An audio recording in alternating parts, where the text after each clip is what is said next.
තෙරුවන් සරණයි. සීල සූත්‍රය කන්ද සංයුත්තේ ධම්ම කතික වර්ගයේ සංයුත්ත නිකාය 3 වෙනි කාණ්ඩයේ 15 වෙනි බුද්ධ ජයන්ති පිටක මාලාවේ 15 වෙනි ග්‍රන්ථයේ 295 වෙනි පිටුවේ සීල සූත්‍රය. සිල්වත් මානව කවරදාම් නුවණින් මෙනෙහි කළ යුතුද? සීලවතා අවසෝ සාරිපුත්ත භික්ඛුනා කතමේ ධම්මා යෝනිසෝ මනසිකාරවති. තර කොට්ටිත ස්වාමීන් වහන්සේ සාරිපුත්ත හිමියන්ගෙන් අහනවා, ස්වාමීනි සීලයයි කියනවා. සීලය කොතනින්නම් පනවම්ද? අනේ එවිට සාරිපුත්ත හිමියන් කොට්ටිත ස්වාමීන් වහන්සේට මේ විදිහට පිළිතුරු දෙනවා. අවත්නි කොට්ටිතයනි, සිල්වත් මහණෝ විසින් පංච උපාදානස්කන්ධය අනිත්‍ය වශයෙන්, දුක් වශයෙන්, රෝග වශයෙන්, ගණ්ඩ වශයෙන්, හුල් වශයෙන්, පීඩා වශයෙන්, ආබාධ වශයෙන්, මෙරමා වශයෙන්, වෙනසීම් වශයෙන්, ශුන්‍ය වශයෙන්, අනාත්ම වශයෙන් නුවණින් මෙනෙහි කළ යුත්තාහොය. කවර පස් කඳකයත් එනම් රූප උපාදානස්කන්ධා, විඥාන උපාදානස්කන්ධා, රූප වේදනා සංඥා සංකාර විඥාන උපාදානස්කන්ධය. එවත්නි කොට්ටිතයන්ෙනි, සිල්වත් මහණෝ විසින් මේ පංච උපාදානස්කන්ධය අනිත්‍ය වශයෙන්, දුක් වශයෙන්, රෝග වශයෙන්, අනාත්ම වශයෙන් නුවණින් මෙනෙහි කර යුත්තාහොය. පංච උපාදානස්කන්ධය අනිත්‍ය දුක්ඛ අනාත්ම වශයෙන් නුවණින් මෙනෙහි කළ යුත්තාහොය. අවත්නි සිල්වත් මහණ මේ පංච උපාදානස්කන්ධය අනිත්‍ය දුක්ඛ අනාත්ම වශයෙන් මෙනෙහි කරන්නේ සෝවාන් ඵලයටපත් වේ. මේ කරුණේ නම් තෙල කරුණ ඇත්තේ. එතකොට පංච උපාදානස්කන්ධය අනිත්‍ය දුක්ඛ අනාත්ම වශයෙන් මෙනෙහි කරන්න කියන්නේ. මෙනෙහි කරන්නේ නම් ඒ සීලයයි පනවනවා. මෙතන මේ ඡේදය තුළ ඔබට දකින්න ලැබෙනවා මේ බුදුන් වහන්සේ දේශනා කරන මේ ඉද බික්කවේ වික්කු මේ ශාසනයේ සීලය කියලා කියන්නේ සාරිපුත්ත හිමියන් පැහැදිලි කරන්නේ උපාදානස්කන්ධයේ උදේවැය දැකීමයි. උපාදානස්කන්ධයේ අනිත්‍ය දුක්ඛ අනාත්ම ලෙස බැලීමයි. සාමාන්‍යයෙන් ඔබ දන්නවා නිවන් දැකීම සඳහා කුමක් කළ යුතුද කියලා අහනකොටත් අපිට මේ ධර්මයේ තුළ දකින්න ලැබෙන්නේ ස්කන්ධයේ උදේවැය දැකීමමයි මහණෙනි කළ යුත්තේ කියන්නේ. ස්කන්ධය කියන්නේ අපි දන්නවා අපි දෙයක් කියලා කිව්වොත් මේසයක් පුටුවක් ඇදක් කියලා කිව්වොත් ඒ තමයි උපාදානස්කන්ධය. අපි දෙයක් කියලා හදාගන්නේ රූප වේදනා සංඥා සංකාර විඥාන කියන ඒ ස්කන්ධය උපාදාන කර ගැනීම, දෙයක් කර ගැනීම. එහෙනම් සිතට එන අරමුණේ සත්‍ය දැකීම කිව්වේ එන ස්කන්ධයේ උදේවැය දැකීම කිව්වේ. එහෙනම් මේ අපි කතා කරන්නේ මුළු ධර්මයේම අරමුණ ගැනනේ. එහෙනම් මේ අරමුණක් තමයි මුළු සිත කියලා කියන්නේ. එහෙනම් ඒ සිතේ සත්‍ය දකිනවා කියන්නේ අරමුණේ සත්‍ය දැකීමයි. අරමුණේ සත්‍ය දකිනවා කියන්නේ අරමුණ කියන්නේ ස්කන්ධෙමයි. උපාදානස්කන්ධෙමයි. ඒ උපාදානස්කන්ධයේ උදේවැය දකිනවා කියන්නේ ඒ ඇතිවීම නැතිවීම දකිනවා කියන්නේ සමුදය අත්ගමයේ දකිනවා කියන්නේ ඒ තමයි ඉද බික්කවේ වික්කු මේ ශාසනය. මේ ශාසනයේ සීලය පනවන්නේ එතනින්. උපාදානස්කන්ධයේ අනිත්‍ය දුක්ඛ අනාත්ම මෙනෙහි කරනවා කියන්නේ එකම කාරණාවක්. එතකොට අපි සූත්‍රය දිහා බැලුවොත් සීල වතවසෝ කොට්ටිත භික්ඛුනා පංච උපාදානස්කන්ධා අනිච්චතෝ දුක්ඛතෝ රෝගතෝ ගණ්ඩතෝ සල්ලතෝ අගතෝ ආබාධතෝ පරතෝ පලාකතෝ ශුඤ්ඤතෝ අනත්තතෝ යෝනිසෝ මනසිකාරෝ තබ්බා කතමේ පංච සෙය්‍යතිදං රූප උපාදානස්කන්ධා යේ විඥාන උපාදානස්කන්ධා අර තොට සීල රූප වේදනා සංඥා සංකාර විඥාන උපාදානස්කන්ධා කියන එක. සීලවතා උසෝ කොට්ටිත බික්කුණා ඉමේ පංච උපාදානස්කන්ධා අනිච්චතෝ දුක්ඛතෝ අනත්තතෝ යෝනිසෝ මනසි කාතබ්බා ඨානං කෝ පනේතං ආහුසෝ විජ්ජති යන් සීලවා බික්ඛු ඉමේ පංච උපාදානස්කන්ධෝ අනිච්චතෝ දුක්ඛතෝ අනත්තතෝ යෝනිසෝ මනසි කරෝතෝ සෝතාපට්ටි ඵලං සච්චි කරෝති. එතකොට මේකෙන් අපිට තේරෙනවා මේ අපි දන්නවා ස්කන්ධයේ උදේවැය දකිනා කියනකට අනිත්‍ය දුක්ඛ අනාත්ම දකිනා කියනකට ධර්මයේ තුල අපි මිට කලින් පැහැදිලි කරලා තියෙනවා. බොහෝ තැන්වල ඔබට අහන්න ලැබෙනවා.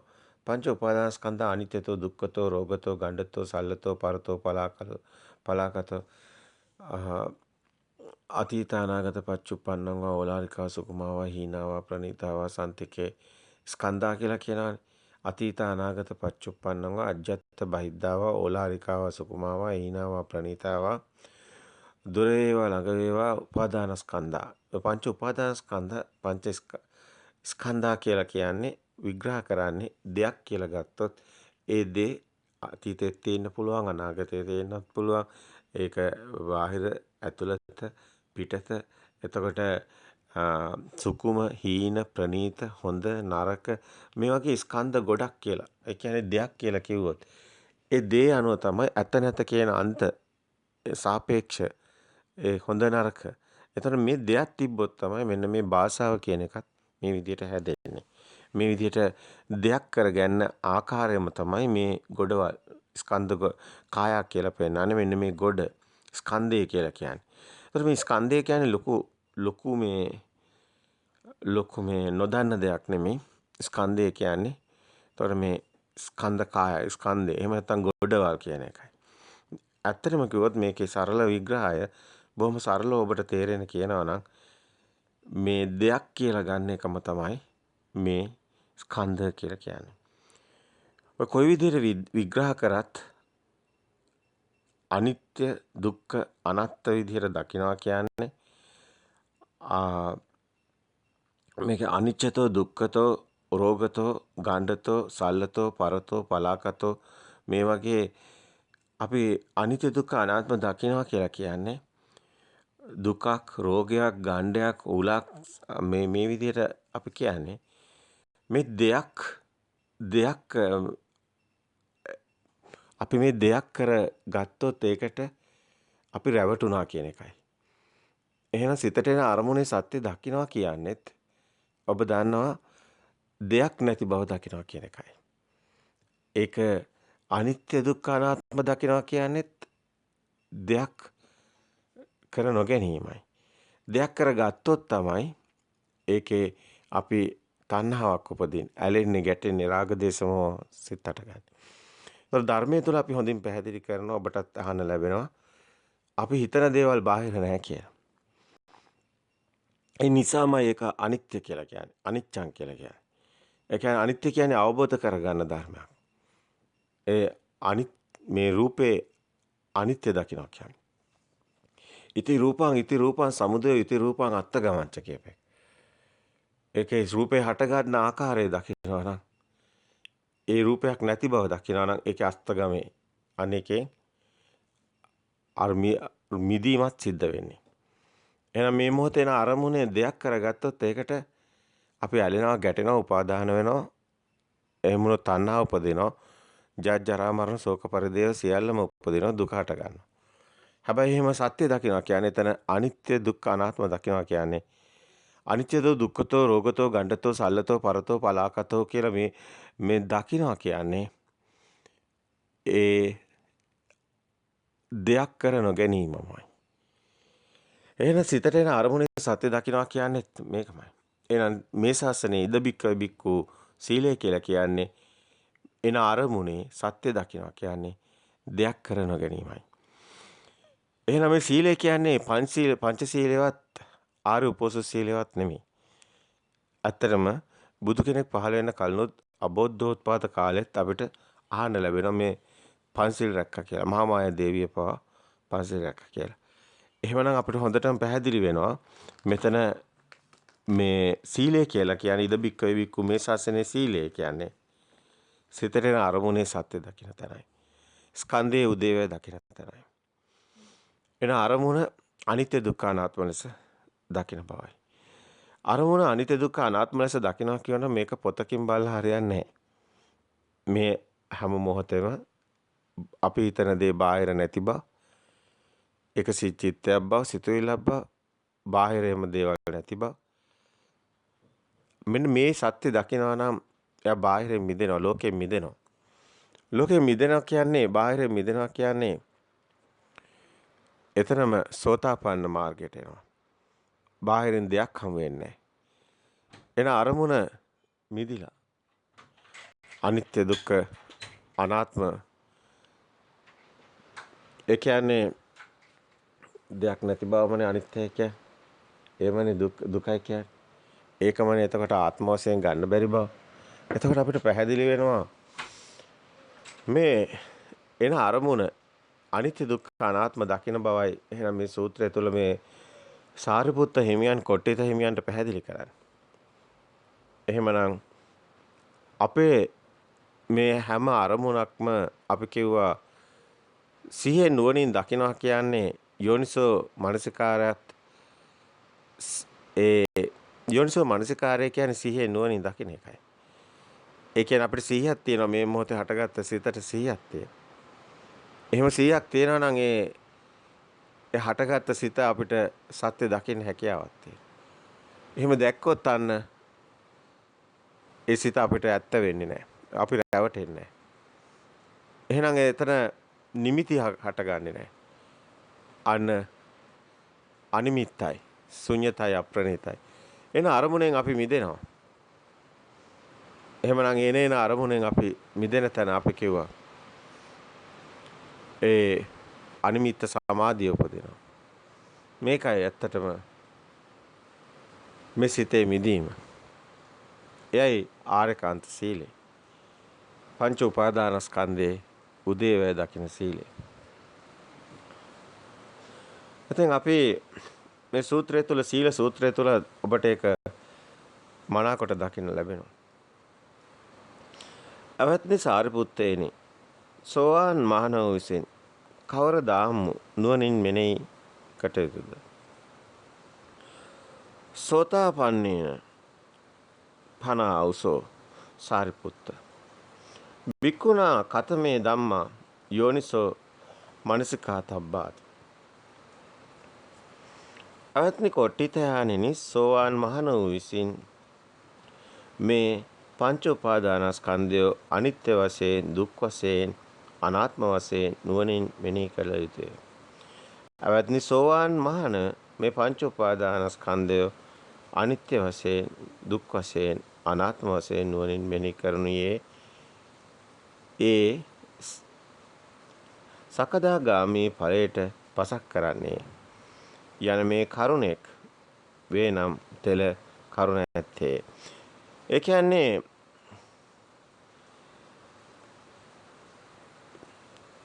සෝතාපත්තේතිකෝ ආවුසෝ කොට්ටිත බික්කුණා ඉමේ පංච උපාදානස්කන්ධ අනිච්චතෝ අනත්තතෝ යෝනිසෝ මනසිකාරෝ තබ්බා තානං කෝ පනේතා ආවුසෝ විජ්ජති යං සෝතාපන්නෝ බික්ඛු ඉමේ පංච උපාදානස්කන්ධ අනිච්චතෝ දුක්ඛතෝ අනත්තතෝ යෝනිසෝ මනසිකාරෝතෝ සකදාගාමි ඵලං සච්චිකාරෝති.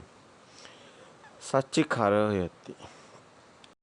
එතකොට අපිට ඒ සෝතාපන්න කෙනා සකදාගාමි ඵලයටපත් වෙනවා මේ එන අරමුණේ අනිත්‍ය දුක්ඛ අනාත්ම මෙනෙහි කිරීම තුළින්.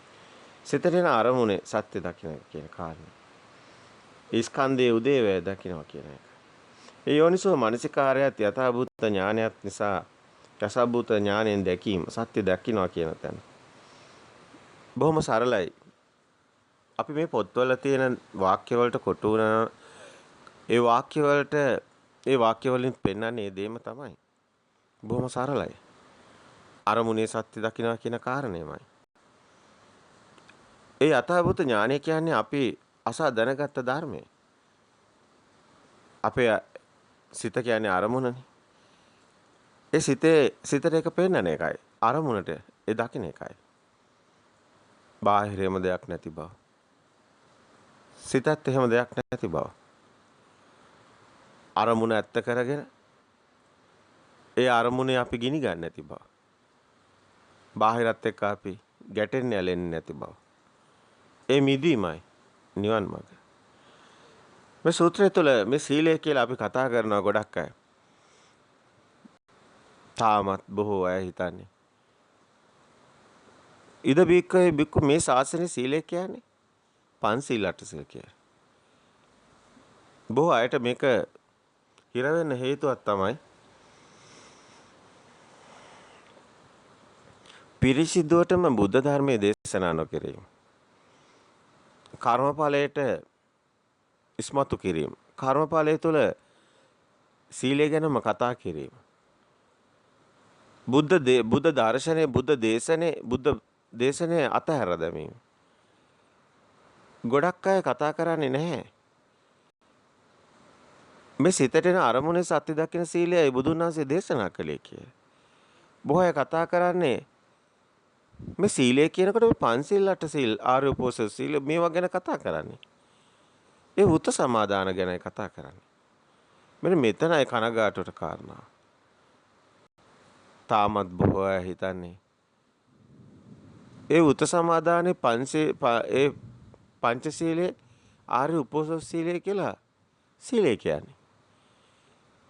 නෑ ඇත්තටම බුදුන් වහන්සේ මේ සූත්‍රවල සීලය කියලා එහෙම පෙන්නලවත් නෑ. එහෙනම් බෞද්ධයෙක් වෙන්නේ නැහැ. අපි දන්නවා ක්‍රිස්තියානි ආගමේ අනිත් ආගම්වලත් මේ සත්තු මරන්න එපා, හොරකම් කරන්න එපා, බොරු කියන්න එපා, කාමයේ වර්ධව හැසිරෙන්න එපා කියන මේවා තියෙනවා. ඒවා කරන්න බුදු කෙනෙක් අවශ්‍යම නැහැ ඒක කියන්න. අපේ සමාජයේ බොළඳ තැනක හිර කරලා තියෙනවා. හැම ආගමකම තියෙන දේ බුද්ධ ආගමේ කියලා අදාගෙන. අයියා අපි එතන හිර වෙන්නේ. බුදුන් වහන්සේ මේ සූත්‍රවල හොඳට පැහැදිලි කරලා තියෙනවානේ. මේ සිතට එන අරමුණේ සත්‍ය දකින්න සීලයයි බුදු කෙනෙක් ලෝකෙට හෙළි කරන්නේ. කොහොමද මුළු සමාජෙම අතන හිර වෙලා ඉන්නේ? කවද්ද අපි බෞද්ධයෝ වෙන්නේ? බාහිර දෙයක් නැති බව දකින්නේ. කවද්ද අපි ඇත්ත දකින්නේ?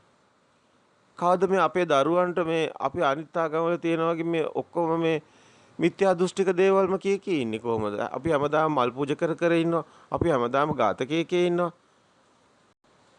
අපි ආමිෂේ කොටු වෙලා ඉන්නවා. ඇයි අපි ඇත්ත කතා නොකරන්නේ? බුදුන් වහන්සේ එහෙම දෙයක්ද දේශනා කළා තියෙන්නේ? නෑනේ. බුදුන් වහන්සේ දේශනා කරන්නේ මේ අරමුණේ සත්‍ය දකින සීලය ගැනනේ. ඇයි අපි බෞද්ධ නාමයෙන් මේ සත්‍ය කතා නොකරන්නේ? අපි සමාජයටම බැසගෙන තියෙන්නේ මේ පන්සිල් අටසිල් ගැනනේ. නමුත් බුද්ධ දේශනේ එහෙම දෙයක් නෙමෙයිනේ. මේක මුළු සමාජෙම ඇසැරෙන්න ඕනේ. නමුත් කාටවත් මේ සත්‍ය කතා කරන්න පණක් නැද්ද? හයියක් නැද්ද? අපි හාමුදුරුවන්ට ඇයි මේ ඇත්ත කතා කරන්න බෑ? බුදුන් වහන්සේ ලෝකෙට හෙළි කරපු සීලේ පැහැදිලිව සූත්‍රවල තියෙනවානේ. ඒක ඒ විදිහට දේශනා කරන්න පුළුවන්. බුදුන් වහන්සේ දේශනා කළා කියලා පොත් ලියාගෙන මේ පන්සිල් රකින්න ඕනේ, අටසිල් රකින්න ඕනේ, ආරූපෝස් සීලය කියලා ඒ හැල්ලක් ලියාගෙන මේක බෞද්ධයෝ කියන්නේ මේ බෞද්ධයෝද? මේ කවුරුවත් බෞද්ධයෝ නෙමෙයිනේ. බාහිර ඇත්ත කරගෙන මේ හොරකම් කරනවා, අංකොල්ල කනේවා, මේ බාහිර ඇත්ත කරගෙන අර ලෝකයක් තියෙනවා, මේ ලෝකයක් තියෙනවා කියලා මොකද්ද මේ කරන විකාරය? අන්තිමට වයසට යනකොට ඔක්කොම ඉන්නේ පුදුමාකාර විදිහට මේ අසරණ වෙලා අන්තිමටම ඉරිසියාවයි වෛරේ ක්‍රෝධේ උඩරිම වැඩි වෙනවා අයියේ. තණ්හා වැඩිනේ. නැති වෙන මුකුත් කළා නැහනේ. අර නිකන් ඔහේ අර දාන දෙදී පින්දාම් කරමු එකේ නිකන් අර අන්‍යාගමිකයෝ වගේ නිකන් මොකද්දෝ දෙයක් බාහිර අල්ලගෙන කරපෙකනේ කරන්නේ. හරි අපරාධයක් නේ මේක. මේ සිතේ මේ බාහිර එහෙම අපි හිතන දේවල් නැති බව දකිනකොට මේක සිතුවිල්ලක් කියලා දකිනකොට මේ හැම දෙයකම ගින්න නැති වෙනවානේ. හොඳට වැඩ කරන්න පුළුවන්. කිසිම ගැටලුවක් නැහැනේ. බිල් එක් කරගෙන ඉන්නවා. නොදන්නකම ගොඩක් තියෙනවා. අන්ධ භක්තියට හිර වෙලා. මිත්‍යා දෘෂ්ටියට කොටු වෙලා. කිසි තේරුමක් නැහැ. පුංචි දරුවන්ට වුණත් අපි නම් කියන්නේ මේ සත්‍ය කතා කරන්න ඕනේ. කියන්න ඕනේ. ආමිසේ මේ මහා මායා දේවියත් රැක්කා. නමුත් බුදුන් වහන්සේ ලෝකෙට හෙළි කරන්නේ අපි මේ සිතට එන අරමුණේ මේ බාහිර නැති බව, ඒක සිතුවිල්ලක් බව, සිතෙත් එහෙම දෙයක් නැති බවයි. එතකොට අපිට කම්පා වෙන්න අපිට පුදුමාකාර විදියට මහා සාන්ත සෝයක් දැනෙනවා. මේ දරුවන්ට පවා දැනෙනවා බොහොම සහැල්ලුවක්. ඇත්තටම අර තණ්හාවෙන් මිරිකිලා දුවන ඒ ගින්න නිවෙනවා. බොහොම විවෘත මනසකින් කටයුතු කරන්න හැකියාව ලැබෙනවා. ඊර්ෂ්‍යා, වෛරය, ක්‍රෝධය උපරිමයට වැඩි වෙන්න හේතුව අපේ මේ මිත්‍යා දෘෂ්ටියයි. අපි මුළු සමාජෙම මිත්‍යා දෘෂ්ටිය ඇදලා දානවා. අපි එකෙන් ගැලවෙන්න උත්සාහ කරන්නේ නැහැ. ඒකයි අපේ අවස්සනාවට හේතුව. මුළු රටම පිරෙන්න හේතුව. මොකද්ද තරඟ අපි ඇත්තටම වහල් මානසිකත්වයක තරඟයක් හදාගෙන ලොක්කෙක් කරන්න බලනවා. හෙට උපදින දරුවත් ලොක්කෙක් කර තරගෙට අපි හරියට නිකන් මුකුත් නොදන්න දරුවන්ව තරගෙට තල්ලු කරලා දානවා. පහේ ශිෂ්‍යත්වයෙන් පටන් අරගෙන මරණය දක්වාම පුදුමාකාර අන්ධකාර තරගයක හිර කළා. ලොක්කෙක් වෙන්න දඟලන සමාජයක්. ඒක වහල් මානසිකත්වයක්. සියවස් ගණනාවක් තිස්සේ මේ සමාජයේ හිටියේ අර විදන්නවා. වසර 100 ගණනක් 400ක් මේ සමාජයේ වහල් මානසිකත්වයකින් පෙළෙනවා. අපි දන්නවා උපසම්පදාක්වත් තිබුණේ පන්සල් කුඩු කරලා දාලා භික්ෂුන් ඝාතනය වෙලා අවසානයේ උපසම්පදාක්වත් තිබුණේ. ඒක නිසා වෙන්නේ ඇති මේ ආධ්‍යාත්මික පිරිහීමට හේතුව. අපිට එහෙමයි දැනෙන්නේ. තාමත් අර සුද්දා ලොකුවට හිටියා අර වහල්ලු විදිහට අපි ඒ සිංහල අසරණ බෞද්ධයා වහල්ලු විදිහට හිටියා. එසා එයයි සිහිනයක් තිබුණා සුද්දා වගේ ලොකු වෙන්න. ඒ නිසා අදටත් තියෙන්නේ හීනේ. ඒ ඥාන වලට මදේක බැසගෙන ලොක්කෙක් වෙන්නයි දඟලන්නේ. නමුත් අපි දක්ෂයෝ. අපි උතුම් මනුස්සත්වයේ අපේ හැකියාවන් දක්ෂතාවයන් උතුම් මනුස්සත්වයක් අපේ නිදහස් සොයරි කියන්නේ අන්න එතන චින්තනය තියෙනවා. උතුම් මනුස්සයෙක් වෙන්න අපි උත්සාහ කරන්න ඕනේ. බෞද්ධයාට ආධ්‍යාත්මිකවයි මේ උතුම් මනුස්සත්වයේ කරා යා හැකිවන්නේ. ඒ උතුම් මනුස්ස ගුණාංග අපි දරුවන්ට ඇති කරන්න ඕනේ. අන්න එහෙම වුණොත් තමයි මුළු සමාජයෙන් පිබිදීමක් කියන්නේ. ඒක මේ බුද්ධ දර්ශනයේ ඊටාම මේ ලෝකයේ තියෙන මාණික්‍ය රත්නේ. මෙයා ඉන්දියන් සාගරයේ මුතු ඇටේ. මේ බුද්ධ දර්ශනයේ ඉස්මතු වීමයි. ඒ අවශ්‍ය වෙන්නේ. ඒ තුල උතුම් ගුණ යහපත් දරුවෙක් බිහි වෙනවා. මේ තරඟ වලින් පළක් නැහැ. අපි සත්‍යයට මුණ දෙන්න ඕනේ. අපි දන්නවා අපේ මිනිසුන් ගාව තියෙන හොඳ ගතිගුණ. ඒවා යට වෙලා තියෙනවා අධික තණ්හාවයි. අර බල අරගලෙන් ලොක්කෙක් කරන්න දඟලන ඒ අන්ධ ඒ ඇත්තටම ඒ මම්මුලා වුණු උම්මන්තක ලොක්කෙක් වීමේ දෘෂ්ටිය තුළ මේ මුළු සමාජෙම විනාශ වෙලා තියෙනවා.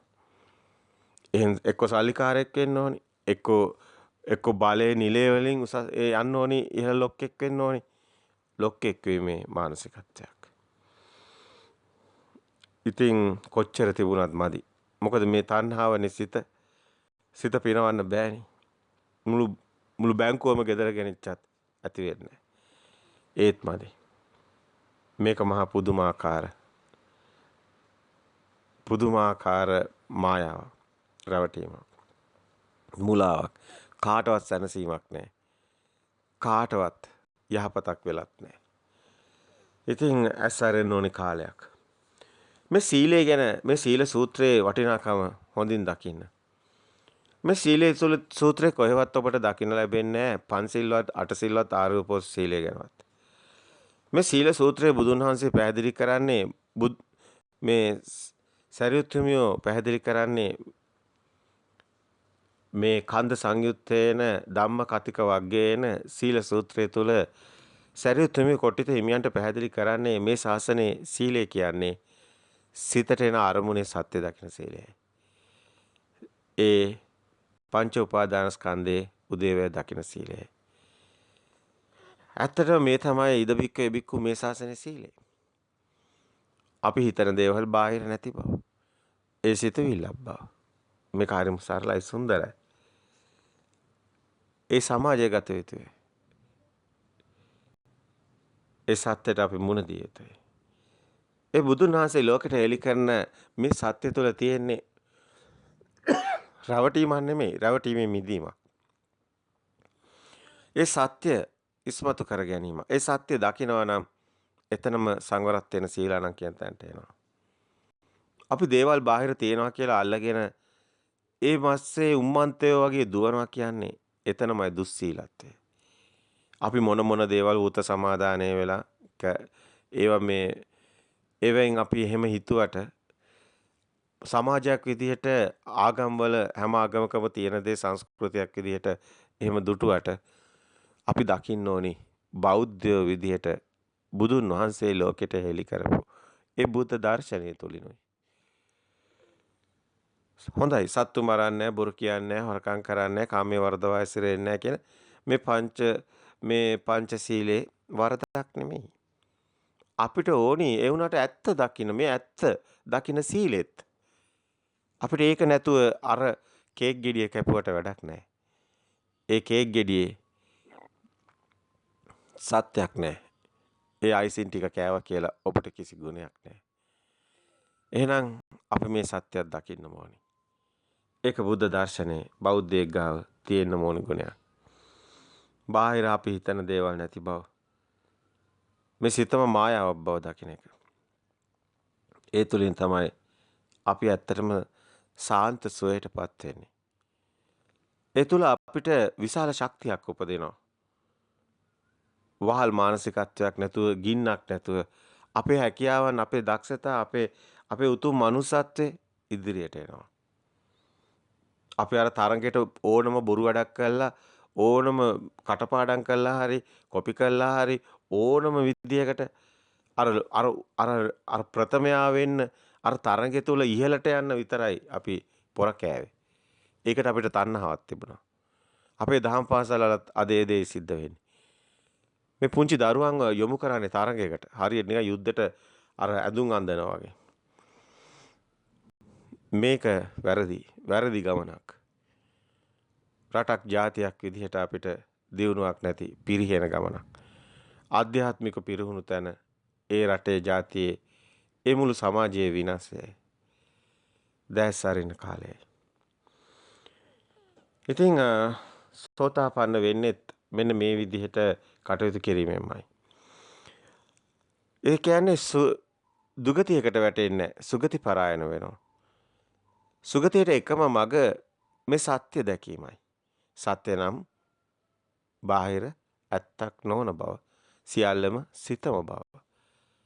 සිත තුළ අපි හදාගත්ත දේවල් බාහිර නැති බව. මේ දකින්න දැකීමයි. ඉතින් අපි අඩුතරමින් අපි දුගතියෙන් මිදෙන්න ඕනි. අපි කතා කරාට ලොකු දේවල් මනුෂ්‍ය ආත්මයක් ලැබලා ඒ දුර්ලභ මනුෂ්‍යත්වයක් දුර්ලභ සද්ධර්ම ශ්‍රවණ දුර්ලභ පංසන සම්පatti දුර්ලභම් ප්‍රතිරූපදේශ වාසය මේ මනුෂ්‍යාත්මය අති දුර්ලභයි. ඒ සද්ධර්ම ශ්‍රවණයත් අති දුර්ලභයි. බොහොම සරලයි මේ ධර්මය අපි පැහැදිලි කරනවා ඔබට. සත්‍ය දකින්න. බාහිර ඇත්තක් කරගන්න යන්න එපා. ඒක හෙට උපදින දරුවටත් කියලා දෙන්න.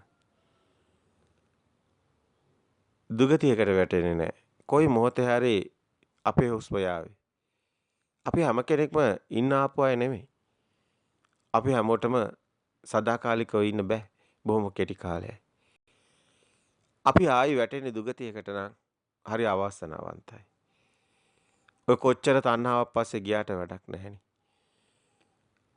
ඒකෙන් කියන්නේ අපි වෙනදටත් වැඩිය දක්ෂව ඉගෙන ගන්නවා කටයුතු කරනවා. ඒව සිද්ධ වෙනවා. ඒ උතුම් ගුණාංග ඇතුලේ සිදේ අවබෝධයෙන් සිද්ධ වෙනවා. ඔබ නැති බිල් එක හදන්න යන්න එපා. සමාජයට යහපතක් මිසක් අයහපතක් වෙන්නේ නැහැ. මේ සත්‍ය හෙලි කරන්න. බුදුන් වහන්සේ දේශනා කරපු සීලේ දේශනා කරන්න. එයයි සත්‍යය. අපි හිතන දේවල් කොහෙවත් නැහැ. අපි සිතුවිල්ලකට රැවටිලයි මේ දුක් විඳින්නේ. අන්න දුකෙන් මිදෙන මඟ නියත සම්බෝධි පරායනයි. සුගති පරායන වෙනවා.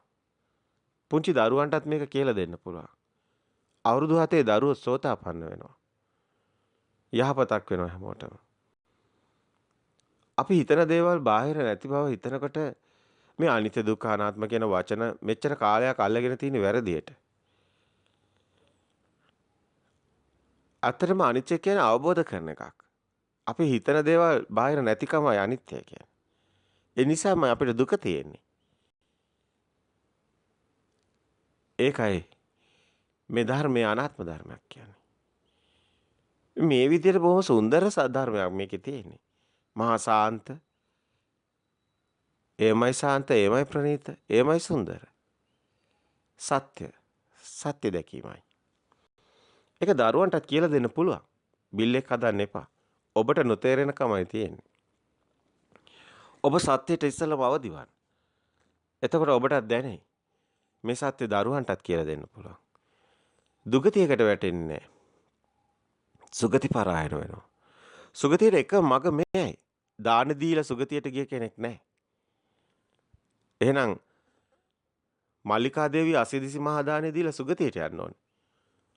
ඔබ ඔය කියන ධර්මයේ තුල ගැළපීමක් නැහැ. ඊට වැඩිය දාන කාටවත් දෙන්නත් බෑ. එහෙනම් ඒත් ගියේ දුගතියට නම් ඔබ මොකක් හරි ඔබට අල්ලගන්න වැලක් නැති නිසා ඔය මරු වැලේ එල්ලෙන්න යන්න එපා. අපි දාන දෙන්න ඕනේ. පින්දහම් කරන්න ඕනේ. හැබැයි සත්‍ය දන්නේ නැතුව අන්ධෙක් වගේ නෙමෙයි. සත්‍ය දැනගෙනයි. අපේ හිතේ තියෙන රාග දේශමෝ තුනි වෙන තරමටයි අපි සුගතියකට වැටෙන්නේ. අපි යමක් දෙනකොට අපේ හිතේ තියෙන ඒ කෙරෙහි තියෙන තණ්හාව ඡය වෙන්නේ. රාග දේශමෝ තුනි වෙන්නේ. ඒ අනුව තමයි අපි සුගති පරායන වෙන්නේ. අන්න ඒ නිසයි දාන දෙන්න ඕනේ.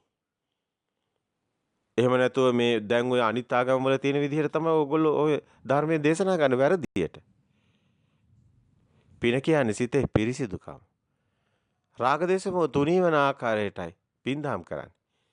රාගදේශමෝ තුනී වෙන එකටයි පින කියන්නේ. අපරාධයක් කරන්න එපා. බාල බොළඳ තැනක මේ ධර්මයේ නැහැ. මිත්‍යා දෘෂ්ටික භික්ෂුන් වහන්සේලාට මේ ධර්මයේ තේරෙන්නේ නැහැ. අනිත් ආගම් වල තියෙන එකයි බුදුදහම කියලා හිතාගෙන ඉන්නවා. පුබ්බේ අනුසද ධම්මේසු කියන පෙරණැසු විරු දහම දන්නේ නැහැ. ඕනම කේක් ගෙඩියක් කපලා මේක කරන්න බෑ.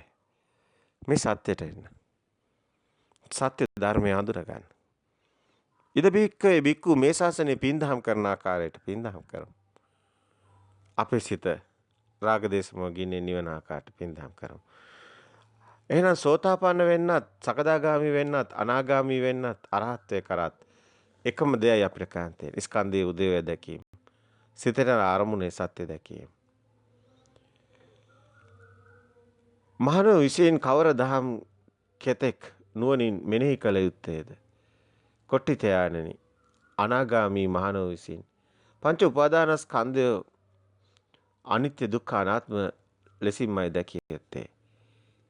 අනෙහෙම වුණොත් තමයි අනාගාමි වෙන්නේ. පංච උපාදානස්කන්ධය අනිත්‍ය දුක්ඛ අනාත්ම නුවණින් මෙනෙහි කරනුවේ රහත් ඵලය පසක් කරන්නේ. ඒ විදිහටම අනාගාමි කෙනත් ස්කන්ධයේ උදේවැය දැකීම තුළ රහත් ඵලයටපත් වෙනවා. අවත්මේ සාරිපුත්තේනි රහත් වූ විසින් කවර දහම් කෙතෙක් නුවණින් මෙනෙහි කළ යුතුද? අවත්මේ කොට්ටිත යානිනි රහත් වූ විසිනුද මේ පංච උපාදානස්කන්ධයේ අනිත්‍ය දුක්ඛ ඒ රෝග විසින්, ගණ්ඩ විසින්, හුල් විසින් ඒ අනිත්‍යතෝ දුක්ඛතෝ රෝගතෝ ගණ්ඩතෝ සල්ලතෝ පරතෝ පලාකතෝ ඒ විදිහට හුලක් විදිහට රෝගයක් විදිහට ගණ්ඩයක් විදිහට විසින් නුවණින් මෙනෙහි කළ යුත්හ. අවත්නි රහතට මත්තේ කළ යුත්තක් නැත. කරන ලද්දේ නැවත කිරීමෙන් හෝ නැත. වැලිදු මේ දහම් වඩන ලද්දාහු බහුල කරන ලද්දාහු දුටු දැමෙහි සුව විහරණ පිණිස ඒ සිහිනුවන පිණිසද පත්වන්නා. මේ දහම් අවබෝධ කරන සැනෙහිම දුටු දැමීම ඒ සාන්ත සෝයට පත්වෙන බව ඒ බුදුන් ඒ සාරිපුත්ත හිමියන් අවසානයේදී පැහැදිලි කරනවා. ඉතින් මේ පිරිසිදු ශ්‍රී සද්ධර්මයේ ඔබත් හොඳින් ශ්‍රවණය කරලා ඔබගේ මේ දෘෂ්ටි වලින් මිදිලා මේ සැබෑම සීලයට එන්න ඕනි. එමය වෙන්න ඕනි. තත්තිකෝ ආවුසෝ අරහතෝ උත්තරේ කරණීය තස්සවා පනීචතෝ පනියෝ ඉමේ ධම්මා භාවිතා බහුලී කතා දිට්ඨ ධම්ම සුඛ විහෙරේ වේව සංවත්තන්ති සති සම්පජාඤ්ඤ වාති. ඒ සති සම්පජාණයෙන් වාසය කරන්නේ මේ සත්‍ය අවබෝධ කර රහත් උතුමන් වහන්සේලා කිය ගමනයි. ඒ රකින්න සීලයයි. ඒ සීලය ගැනයි මේ පැහැදිලි කරේ. ඉතින් මේ ඉදබික්කේ බික්කු මේ ශාසනයේ සීලේ අසෘතවත් පෘථග්ජන කෙනාගේ සිට අරහත්ත්වේ කරාම යන සීලයක් ගැනයි දේශනා කරන්නේ. ඒ සෑම තැනම කළ යුත්තේ එකම දෙයයි. ඒ සිතට එන අරමුණේ සත්‍ය දැකීමයි. එනම් විඥාන මායාවට රැවටිලා බාහිර ඇත්ත කර ගැනීම නෙමෙයි. අපි හිතන දේවල් බාහිර නැති බව. අන්නේ සත්‍යයට අවදි වීමයි ඒ සීලය කියන්නේ. ඒ රැවටුනොත් ඒ තුල තණ්හාව තුල මෝහය මුලාව ඒ තුල අපි දුකට වැටීමයි. එන සියලු සත්වයන්ගේ දුකෙන් මිදීමට ඒකායන මග්ගෝ අයම් භික්ඛවේ මහණෙනි එකම මගයි තියෙන්නේ ඒ සිතට එන අරමුණේ සත්‍ය දැකීමයි. එනම් ස්කන්ධයේ උදේවැ දැකීමයි. එනම් ඒ ස්කන්ධේ අනිත්‍ය දුක්ඛ අනාත්ම මෙනෙහි කිරීමයි. මේ සියලු වචන එකම දෙයයි කියන්නේ. සත්‍ය අවබෝධ කිරීමයි. සත්‍ය දකින්නවා කියන කාරණය. සිතට එන අරමුණයි සිත කියන්නේ. එන අරමුණේ සත්‍ය දැකීමයි. ඒ ඉද බික්ඛවේ බික්ඛු මේ ශාසනයේ සීලය කියලා කියන්නේ. බුදුන් වහන්සේ ලෝකෙට හෙළි කරන ඒ බුද්ධ දර්ශනය තුළ ඔබට දකින්න ලැබෙන සීලය නම් අරමුණේ සත්‍ය දකින්න සීලයයි. සත්‍ය ධර්මයේ දේශනා කරන්න. මම්මුලා වුණු වැල් පෑගිලා මුළු සමාජෙම අතරමං වේවි. අපේ හාමුදුරුවෝ ඕන විදිහට පොත් ලියාගෙන ඕන දේවල් කිව්වට බුද්ධ දර්ශනයේ පිරිහුණු තැන මුළු බෞද්ධ සමාජෙම පිරිහෙනවා. අද ඒක ඔබට දැස් පන අපිට පේන්න තියෙනවා. දැස් හරින්න කාලය ඇවිල්ලා තියෙනවා. තවත් මේ මෝඩ තකතිරු ඇත්තටම එහෙම කියනවට අපිට මොකුත් කියන්න එපා. ඇත්තට මේ තරම බොළඳ වැඩ ඔබ කරන්නේ. මේ දහම් පාසල් පවා ඔබ නිකන් කෝවිලක වගේ දුම් අල්ල මල් පූජා කර ගාතකේ කියන ගමනක් හදලා තියෙනවා. බෞද්ධයව අසරණ කරලා තියෙනවා. ඔක හින්දු ආගමෙත් කරනවා, ඔක කෝවිලෙත් කරනවා, ඔක ක්‍රිස්තියානියත් කරනවා, මුස්ලිම් අයත් කරනවා. ඔය අන්ධ භක්තියෙන් ගැලවෙන්න. සත්‍යම බුද්ධ දර්ශනයට දැස් අරින්න. බුද්ධ දර්ශනයට අනුගත වෙන්න. මේ දරුවන්ට මේවා තේරෙනවා. මේ දරුවන්ට මේවා කියලා දෙන්න. අපිත් මේ අවුරුදු 7 පුංචි දරුවන්ට මේ දහම් පාසල් වල ඉන්න අපි ගිහිලා මේවා කියලා දීලා තියෙනවා. ඒ අයට මේවා තේරෙනවා. මේ ලොකු අයටයි තේරෙන්නේ නැත්තේ. ලොකු අයයි දෘෂ්ටිගත වෙලා සමාජයේ ගිලගත්ත අන්නේ මිත්‍යා දෘෂ්ටියෙන් මේ සමාජයේ ගොඩ ගන්න. බුදු සමයවත් තිබුණු නැති දෙයක් අද තියෙනවා. ඒ තමයි ආමිසයට කොටු වීම. මේක මහා අපරාධයක්. බුද්ධ දර්ශනයේ හොඳින් ඉස්මතු වෙන්න ඕනි. එතකොටයි මේ ප්‍රඥා ලෝකේ බබලෙන්නේ. ඒ ධර්ම දීපේ පිවිදෙන්නේ. එතකොටයි සත්‍ය ධර්මයේ හෙළි වෙනකොටයි සියලු සත්වය දුකින් මිදෙන්නේ. එතකන් කිසි කෙනෙකුට දුගතියක් මිසක් සුගතියක්වත් උරුමවන්නේ නැහැ. ඒ හැමෝටම මේ සත්‍ය අවබෝධ වෙන්න ඕනේ. තෙරුවන් සරණයි.